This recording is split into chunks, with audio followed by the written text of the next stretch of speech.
नमस्कार, स्वागत है आप सभी का। मेरा नाम है प्रेमपाल सिंह और आप जुड़ चुके हैं हमारे यूट्यूब चैनल से। हम डिस्कस कर रहे हैं जीएस और जीके को ध्यान में रखते हुए यूपी पुलिस को टारगेट करते हुए क्वेश्चंस की सीरीज। तो इसमें हम कुछ क्वेश्चन डिस्कस करेंगे और उनको समझने की कोशिश करेंगे। ये क्वेश्चंस वही हैं जो आपके एग्जाम में पूछे गए हैं। साथ ही साथ उन क्वेश्चंस को भी शामिल किया जाता है जो प्रोबेबल है कि आ सकते हैं। क्यों? क्योंकि जो पिछले सालों में क्वेश्चन आए हैं उनसे ही रिलेट करने वाले, उन्हीं से संबंध रखने वाले क्वेश्चंस को भी शामिल किया जाता है। तो डायरेक्टली इनडायरेक्टली आप उन क्वेश्चंस को सॉल्व कर पाओ, इतनी इंफॉर्मेशन इन पीवाईक्यू के माध्यम से आपको हो जाना चाहिए। ठीक, पहला प्रश्न है, which of the following is not a function of the reserve bank of India? निम्नलिखित में से भारतीय रिजर्व बैंक का कौन सा काम नहीं है? ध्यान दीजिए, निम्नलिखित में से भारतीय रिजर्व बैंक का कौन सा काम नहीं है? तो पहला, मुद्रा नोट जारी करना। तो भैया देश में नोट बनाने का काम आरबीआई का है, ये तो काम है। हमसे पूछा गया कौन सा काम नहीं है? बैंकर टू द गवर्नमेंट, सरकार का बैंकर के रूप में काम करती है सरकार के लिए, ये भी सही है। Accepting deposit from public, public से डिपॉजिट स्वीकार करती है, ये तो गलत बात है। हम और आप लोग आरबीआई में जाकर पैसा जमा नहीं करा सकते, तो आरबीआई डिपॉजिट एक्सेप्ट नहीं करती, इसलिए ये गलत हो जाएगा। अगला है controlling monetary policy, monetary policy बनाती है, नियंत्रित करती है इन्फ्लेशन को, ये भी सही है।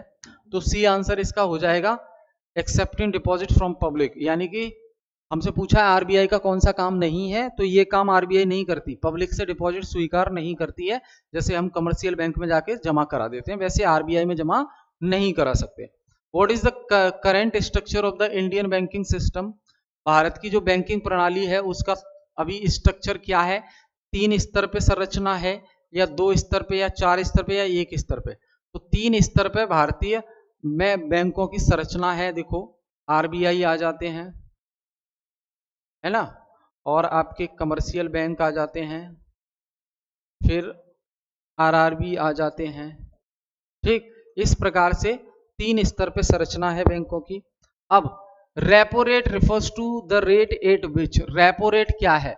जब हम आरबीआई की मॉनेटरी पॉलिसी पढ़ते हैं, मैंने पिछली क्लासेस में आपको कई बार बताया है, आरबीआई जो कि इंडिया का सेंट्रल बैंक होता है, आरबीआई इंडिया का सेंट्रल बैंक है, और ये सेंट्रल बैंक एक मॉनेटरी पॉलिसी बनाता है, मॉनेटरी पॉलिसी बनाता है, यानी कि मौद्रिक नीति। अब मौद्रिक नीति के अंदर हम बहुत सारे टूल्स इस्तेमाल करते हैं, जैसे bank rate, CRR, SLR, repo rate और reverse repo rate, reverse repo rate. ये क्वालिटेटिव टूल्स होते हैं, क्वांटिटेटिव अलग होते हैं। इसी में आता है एक MSF, marginal standing facility rate. तो अभी देखो 9 अप्रैल को, यानी कि आज 14 होगी तारीख, 9 अप्रैल को आरबीआई की मॉनेटरी पॉलिसी कमेटी की बैठक हुई, जिसमें रेपो रेट को 6% कर दिया है ना। पूछा है आपसे रेपो रेट का मतलब क्या होता है? रेपो रेट का मतलब क्या होता है? तो RBI lends money to commercial bank, RBI जो है कमर्शियल बैंकों को मनी देती है, पैसा देती है। तो जिस रेट पर आरबीआई कमर्शियल बैंकों को पैसा देती है, उस रेट को ही रेपो रेट कहा जाता है।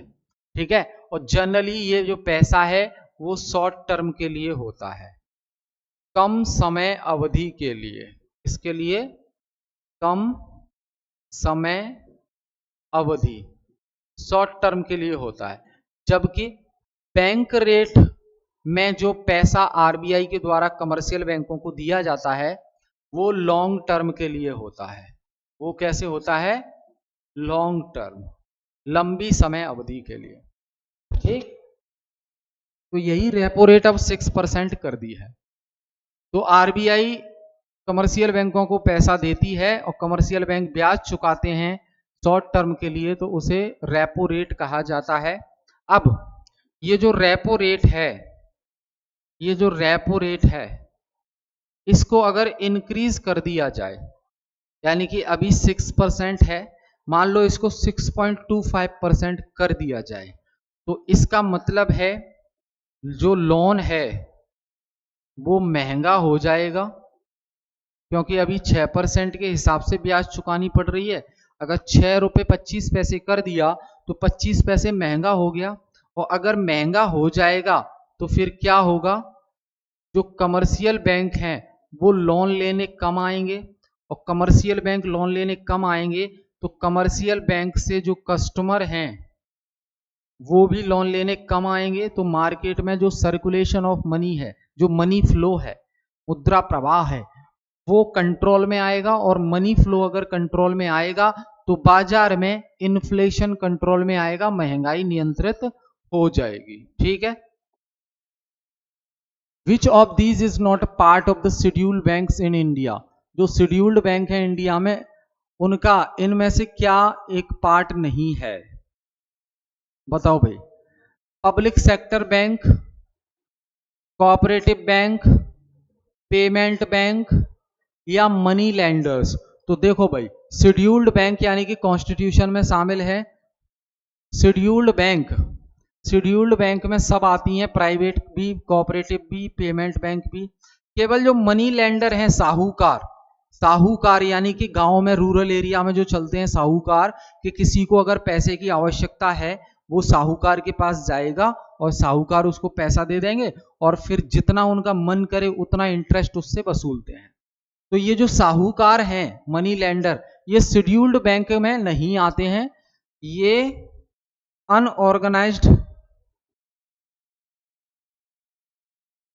अनऑर्गेनाइज्ड बैंकर्स होते हैं ये।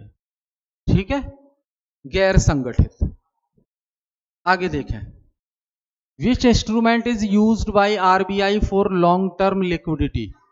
लॉन्ग टर्म लिक्विडिटी के लिए कौन सा इंस्ट्रूमेंट फॉलो किया जाता है? लॉन्ग टर्म इंस्ट्रूमेंट के लिए कौन सा इंस्ट्रूमेंट फॉलो किया जाता है? तो long term repo operation. Long term की जो रेपो ऑपरेशन है वो लंबी समय अवधि के लिए आरबीआई के द्वारा इस्तेमाल की जाती है, एलटीआरओ इसको बोलते हैं, long term repo operations. What does CRR stands for in the context of RBI monetary policies? RBI का जो मॉनेटरी पॉलिसी है, जैसे ये देखिए मैंने आपको बताया था, ये जो CRR है इसका मतलब क्या होता है? तो CRR का मतलब क्या है? Cash reserve ratio. क्या होगा? CRR का नगद आरक्षित अनुपात, CRR कैश रिजर्व रेशियो। अब ये CRR होता क्या है? तो वर्तमान में जो CRR की रेट है आरबीआई के द्वारा वो 4% है। ठीक, तो CRR is that amount of banks total deposit which every commercial bank keep it with RBI.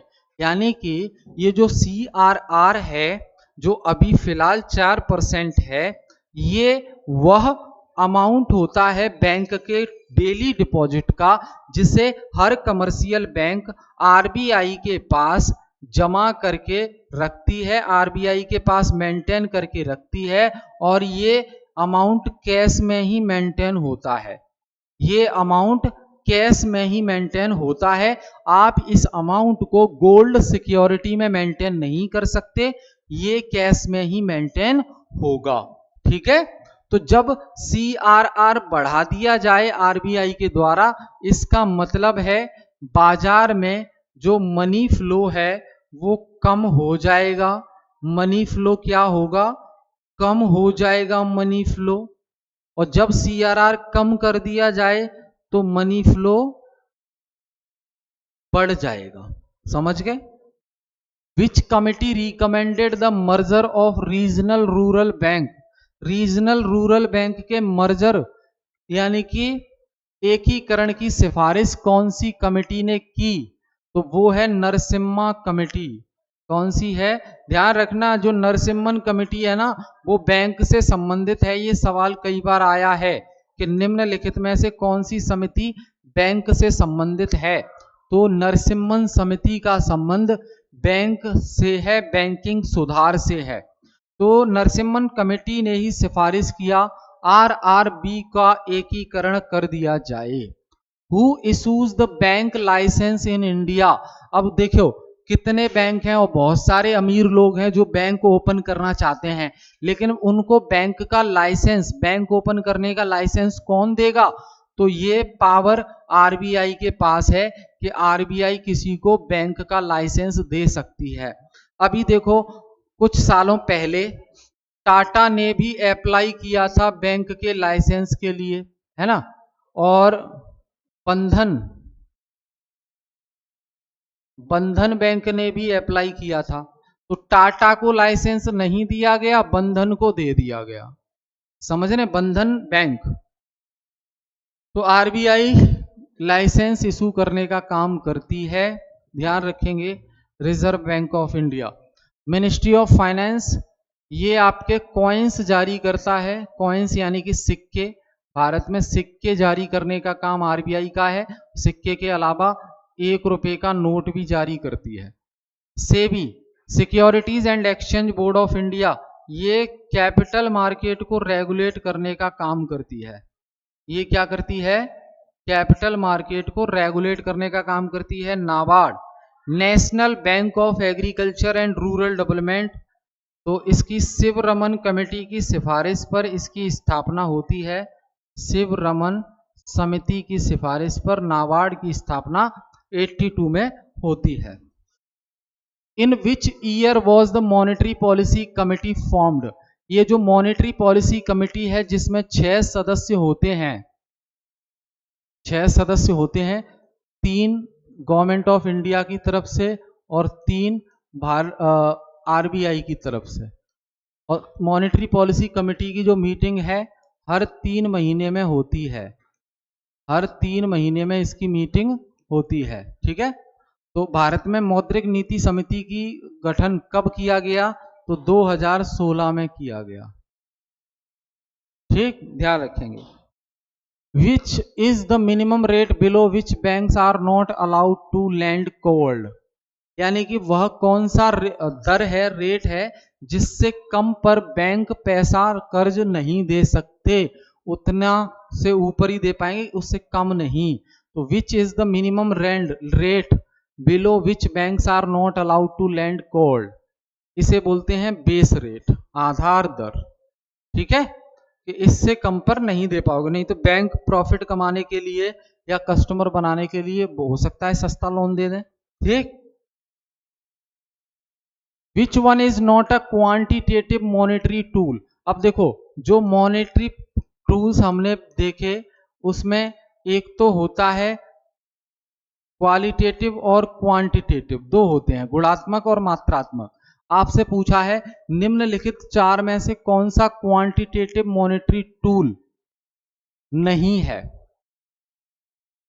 तो देखो सीआरआर क्वांटिटेटिव है, एसएलआर क्वांटिटेटिव है, रेपो रेट क्वांटिटेटिव है, मोरल सुएशन नैतिक अनुरोध ये आपका क्वालिटेटिव है, क्वालिटी मेंटेन होती है इसमें, अमाउंट नहीं। ठीक। Which of the following is not a function of commercial bank, निम्नलिखित में से वाणिज्यिक बैंकों का कौन सा एक कार्य नहीं है?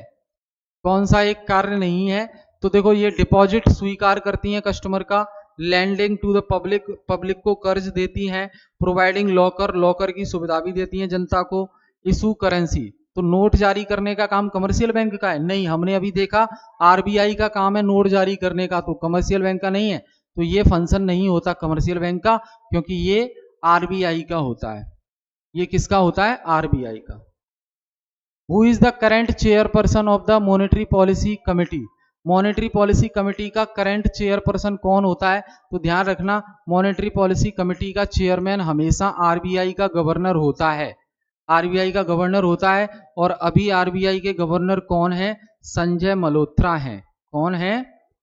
संजय मल्होत्रा, ध्यान रखेंगे इसको। Which bank was merged with Punjab national bank in 2020, PNB के साथ 2020 में कौन सी बैंक मर्ज कर दी गई थी? पीएनबी के साथ 2020 में कौन सी बैंक मर्ज कर दी गई थी? आईडीबीआई बैंक, या बैंक ऑफ बड़ौदा, या ओरिएंटल बैंक ऑफ कॉमर्स, या इंडियन ओवरसीज बैंक। 2020 में पंजाब नेशनल बैंक के साथ 2020 में पंजाब नेशनल बैंक के साथ कौन सी बैंक मर्ज कर दी गई थी? बताओ भाई जल्दी से। तो ये आपका ओरिएंटल बैंक ऑफ कॉमर्स को 2020 में पीएनबी के साथ मिला दिया गया था। ठीक है, इसको मिला दिया, पीएनबी के साथ मिला दिया था।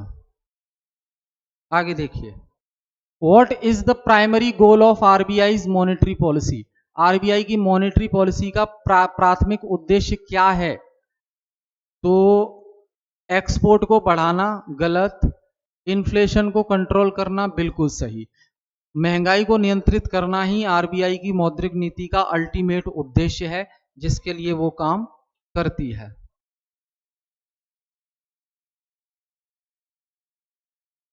ठीक है, अब देखिए, who was the author of famous treatise? Arthashastra. Arthashastra के प्रसिद्ध लेखक कौन है? फटाफट से ये हिस्ट्री वाले क्वेश्चन है, देख लेते हैं। अर्थशास्त्र के लेखक कौन है? तो कौटिल्य हैं, जिन्हें चाणक्य और विष्णुदेव भी कहा जाता है, विष्णुगुप्त कहा जाता है। The Lothal site is related to which ancient civilization? Lothal जो कि गुजरात में है, वो किस प्राचीन सभ्यता से बिलोंग करती है? तो ये आपकी हड़प्पन सिविलाइजेशन से बिलोंग करती है। लोथल गुजरात में है। The term megalith refer to? Megalith शब्द का मतलब क्या है? तो लार्ज स्टोन बुरियल। देखो, एक होता है जो माइक्रोलिथ, एक शब्द आता है माइक्रोलिथ यानी कि छोटे पत्थर, और मेगालिथिक मतलब बड़े पत्थर। तो लार्ज स्टोन बुरियल इससे रिलेटेड है।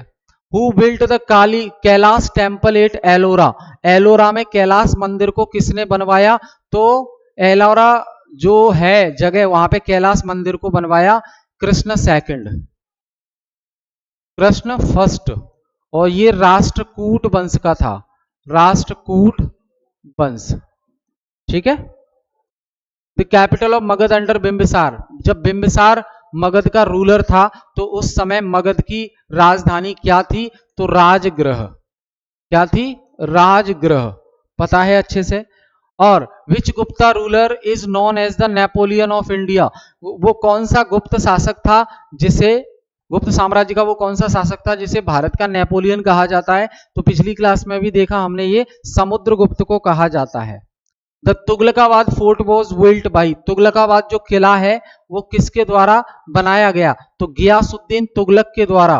गियासुद्दीन तुगलक ने तुगलकाबाद फोर्ट का निर्माण करवाया, ध्यान रखेंगे। द इबादत खाना was founded by Akbar? Akbar के द्वारा इबादत खाना कहां पर बनाया गया? तो ये आगरा के पास फतेहपुर सीकरी है। आगरा से दूर है, करीब 30 किलोमीटर दूर फतेहपुर सीकरी, वहां आगरा नहीं लगता, फतेहपुर सीकरी। ठीक। The founder of the Chola dynasty in 9th century? 9th century में जो चोला डायनेस्टी बनी, उसका जनक, संस्थापक कौन था? तो विजयलाया चोला, विजयलाया चोला, ये चोला डायनेस्टी का संस्थापक था। The battle of Talikota in 1565 lead to the fall of which empire? जो तालीकोटा नाम की जो बैटल थी 1565 में, उसके जरिए किसका डाउनफॉल हुआ? किस साम्राज्य का डाउनफॉल हुआ? तो विजयनगर का। किसका हुआ? विजयनगर का डाउनफॉल, पतन। तालीकोटा जो बैटल हुई 1565 में, उससे हुआ। हु रोट किताब उल हिंद? किताब उल हिंद किसने लिखी? तो अल बरूनी ने लिखी है। किसने लिखी है? अल बरूनी। आप जल्दी से कमेंट करके बताओ अल बरूनी कहां से आया था? फॉरेन ट्रेवलर था। Who was the first women ruler of Delhi? तो अच्छे से जानते हैं हम, रजिया सुल्तान। कौन? रजिया सुल्तान। ठीक। द हर्ष चरित्र वॉज रिटन बाई? हर्ष चरित्र नाम की जो किताब है वो किसके द्वारा लिखी गई? तो बाणभट्ट, बाणभट्ट के द्वारा हर्ष चरित्र नाम की किताब लिखी गई है। द फेमस भक्ति संत Ramanand was the Guru of? जो भक्ति संत थे, फेमस भक्ति संत, जिनका नाम रामानंद है, वो किसके गुरु थे? किसके गुरु थे? कबीर के। कबीर के गुरु का नाम क्या था? भक्ति संत रामानंद, ये कबीर के गुरु थे। The silver tank of Delhi सल्तनत वॉज इंट्रोड्यूस्ड। टैंक मतलब टंका, पैसा, टंका कहा जाता था पैसा। तो सिल्वर के जो सिक्के हैं उसकी शुरुआत किसने की? तो इल्तुतमिश ने। इल्तुतमिश ने चांदी के सिक्कों की शुरुआत की। Which Mughal emperor wrote his own autobiography. वो कौन सा मुगल शासक था जिसने अपनी आत्मकथा लिखी? तो वो है बाबर, तुजुक बाबरी, बाबरनामा। ठीक। The capital of the Satavahana dynasty. Satavahana वंश की राजधानी क्या थी? अमरावती। सातवाहन वंश की राजधानी अमरावती। ठीक, ध्यान रखेंगे इसको। The Tripitaka text are associated which religion. Tripitaka ये जो टेक्स्ट है ये किससे संबंध रखता है? तो बुद्धिज्म से। बुद्ध के 3 पिटक, तो बुद्धिज्म से रिलेटेड है ये। ठीक। Who was the first Sultan of Delhi to introduce the market control system? Market control system यानी कि बाजार नियंत्रण प्रणाली लागू करने वाला पहला सुल्तान कौन था? पहला सुल्तान तो अलाउद्दीन खिलजी। कौन था? अलाउद्दीन खिलजी था। तो ये हमने डिस्कस किया आज के सवाल। आई होप चीजें क्लियर हुई होंगी। हम फिर मिलेंगे नेक्स्ट क्लास में, तब तक के लिए बहुत बहुत धन्यवाद।